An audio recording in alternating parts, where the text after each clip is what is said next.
We've been doing a self-mastery class recently, and this week we talked in self-mastery class about the fourth agreement in the book, The Four Agreements by Don Miguel Ruiz, and that fourth agreement is always do your best. And so always do your best can kind of seem like a tall order sometimes. And I think the reason that it seems like a tall order is because we think that to do your best means to do everything perfectly. And if we have to do everything perfectly, it is exhausting, and it can be anxiety-provoking. And really, to be perfect, to do everything perfect all the time is really virtually impossible if you think about it. And so in his book, The Four Agreements, he says,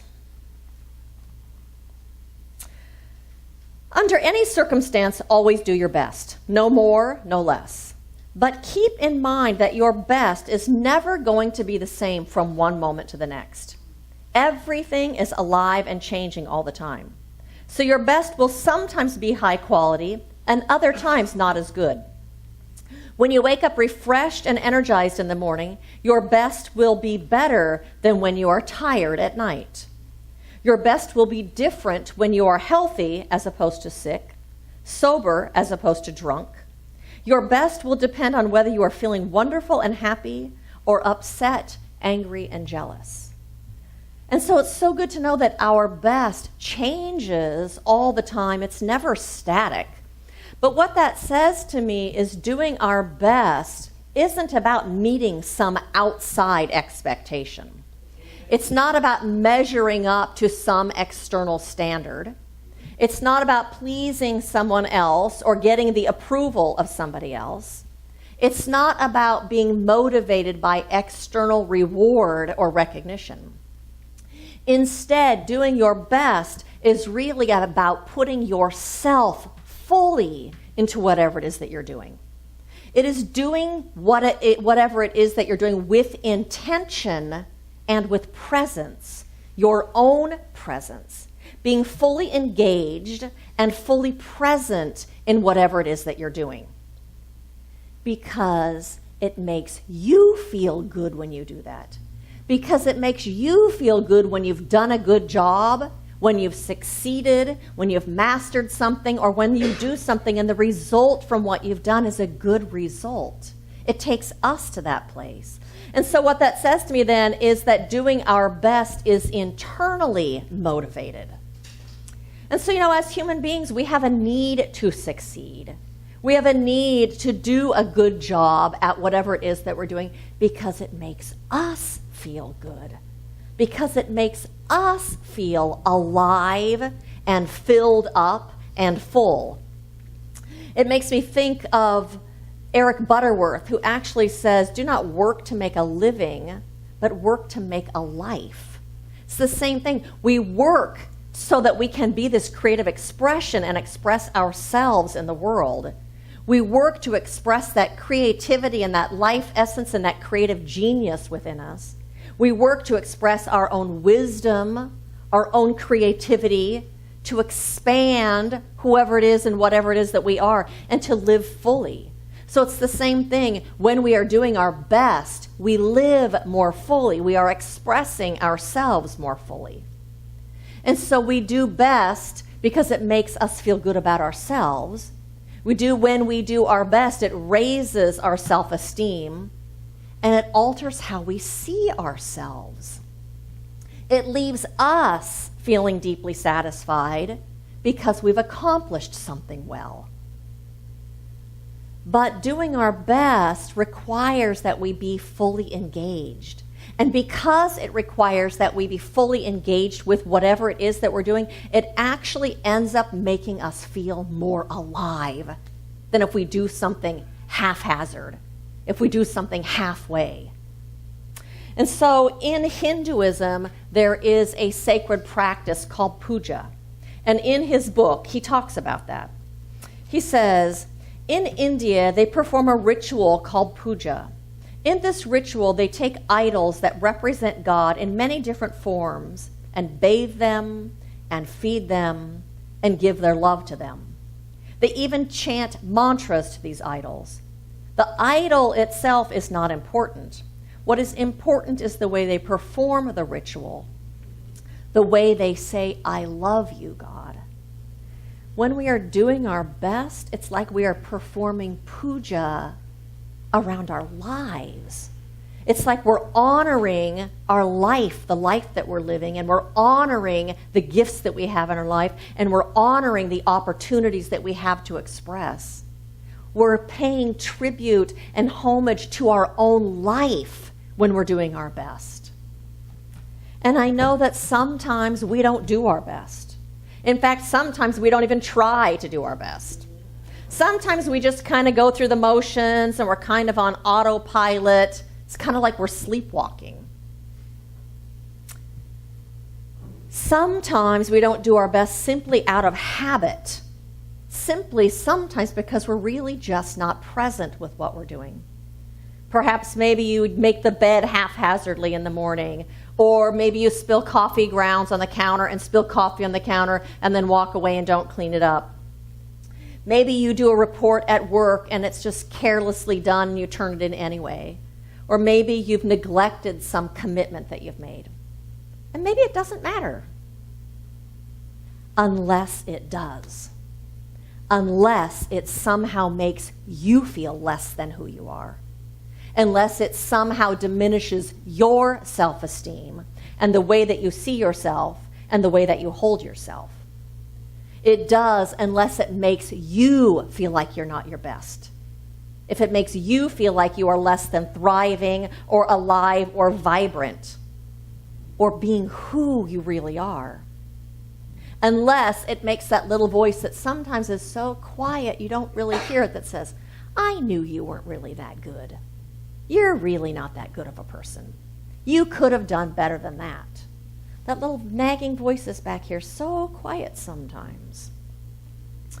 And so Ruiz says in this book, when you do your best, you don't give the judge the opportunity to find you guilty or to blame you. Can you relate? And so there's a story about two men, Robert and James, and they applied for an engineering job right down the street here at Boeing. Both of them had the exact same qualifications. They were both asked to take a test by the department manager to decide which one would be hired for the job. Upon completion of the exam, it was determined that each of the men only missed one question. However, the manager went to Robert and said, thank you for your interest, but we've decided to give James the job. Robert replied, why? We both correctly answered 9 out of 10 questions. I believe I should get the job since I've grown up in this town and James just moved here. The manager said, we've made our decision, and we've made our decision based not on the correct answer, but on the question you missed. How could one incorrect answer be better than the other? Asked Robert. Simple, said the manager. On question number 5, James put down, I don't know, and you put down, neither do I.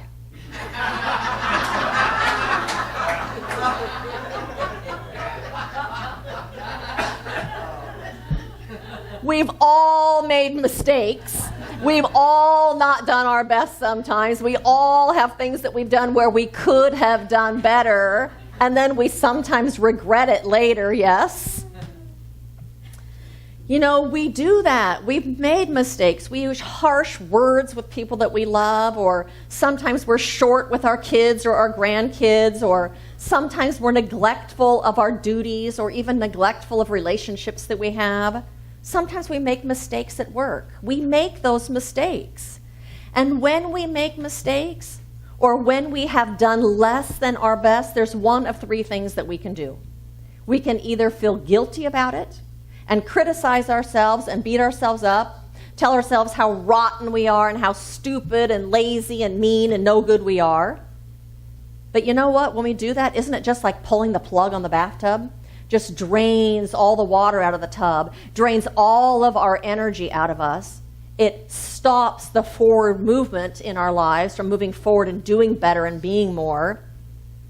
It drains the power within us that enables us to be a force for good in this world. The second thing that we can do is we can pretend that it never happened, kind of like a sociopath.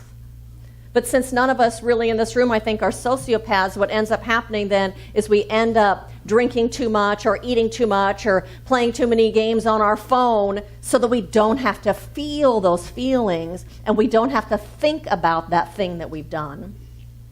Or the third thing is we can learn from it. We can learn from those mistakes that we've made and then make a different choice the next time. And so there's a story about a man who was in the Olympics. And it's out of this book, A Daily Dose of Sanity by Alan Cohen. It's called Setbacks Are Setups. And I love this quote. It says, "The record books never list the score at halftime."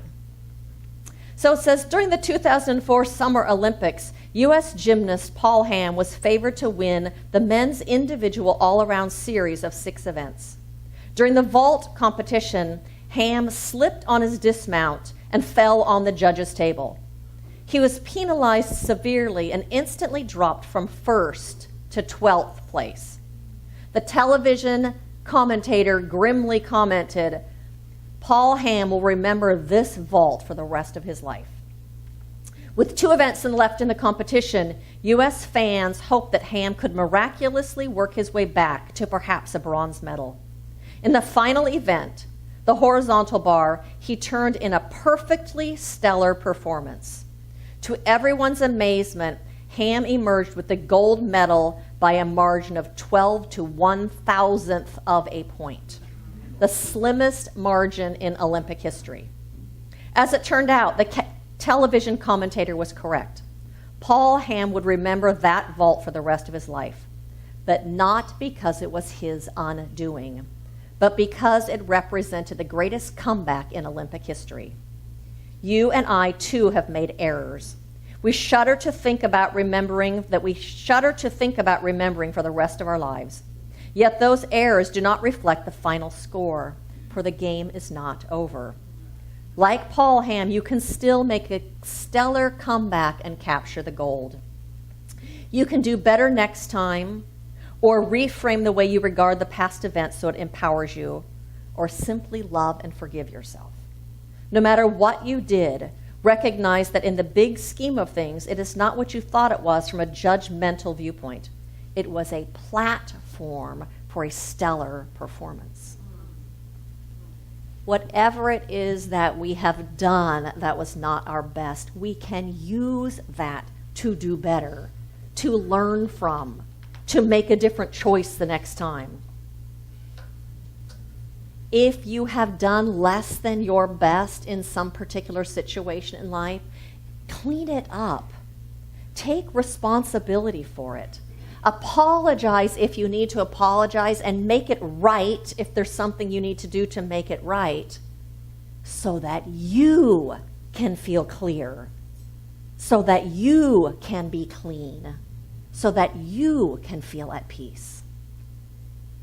And then forgive yourself and move forward and do something different the next time.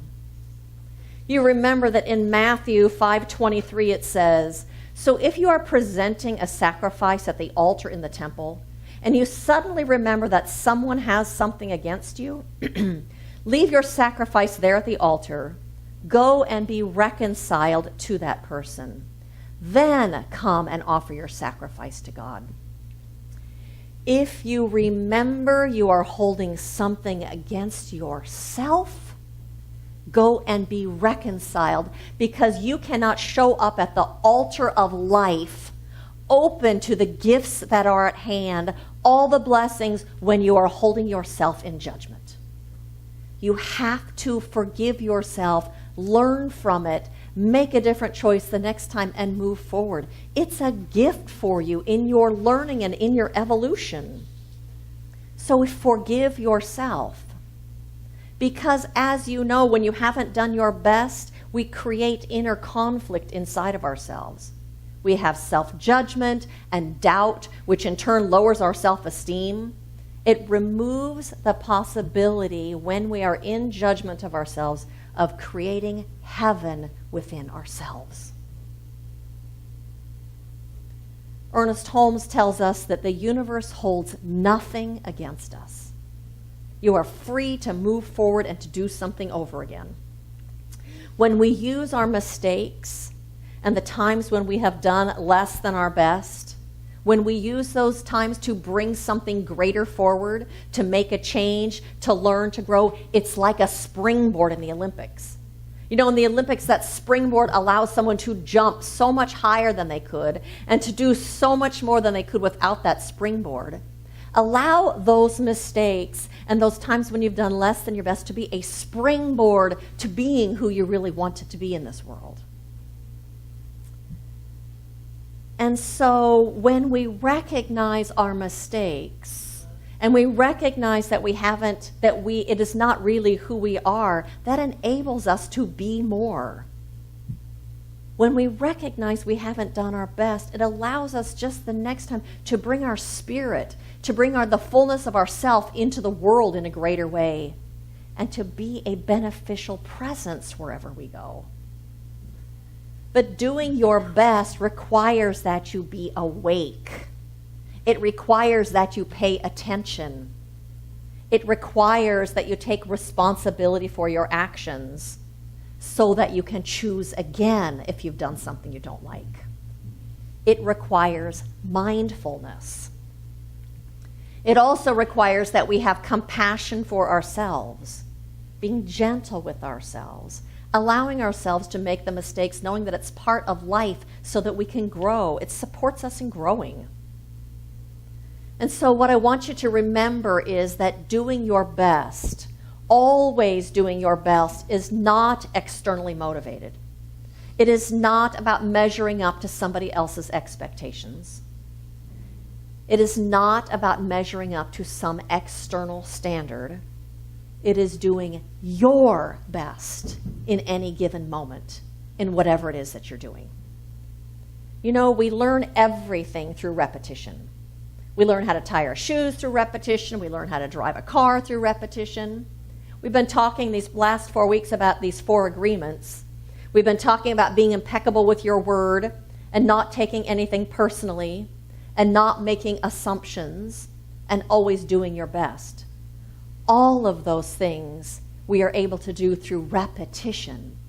It takes being consciously aware of it in the beginning, and then it just becomes the natural practice and the natural way that we do life. But the reward is always an interior reward. The reward of doing any of those 4 agreements is it leaves us with greater peace. It leaves us feeling better about ourselves. It leaves us feeling and experiencing our wholeness to a greater degree. It makes us feel good from the inside out. And so what I want you to do also is to pay attention and to be aware of when you do your best. Notice how you feel when you do your best. Notice that it makes you feel better. Notice that it allows you to experience your wholeness to a greater degree.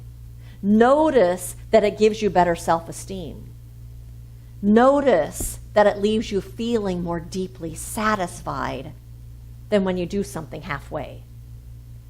Notice that it makes you appreciate your life in whatever it is that you're doing.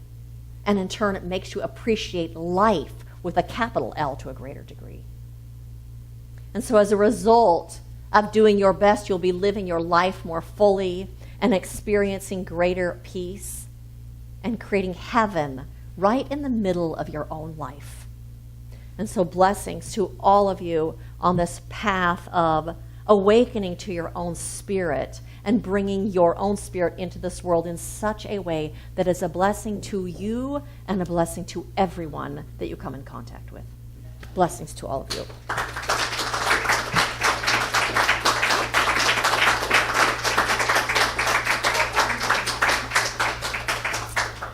And so I invite you to join me in an affirmative prayer.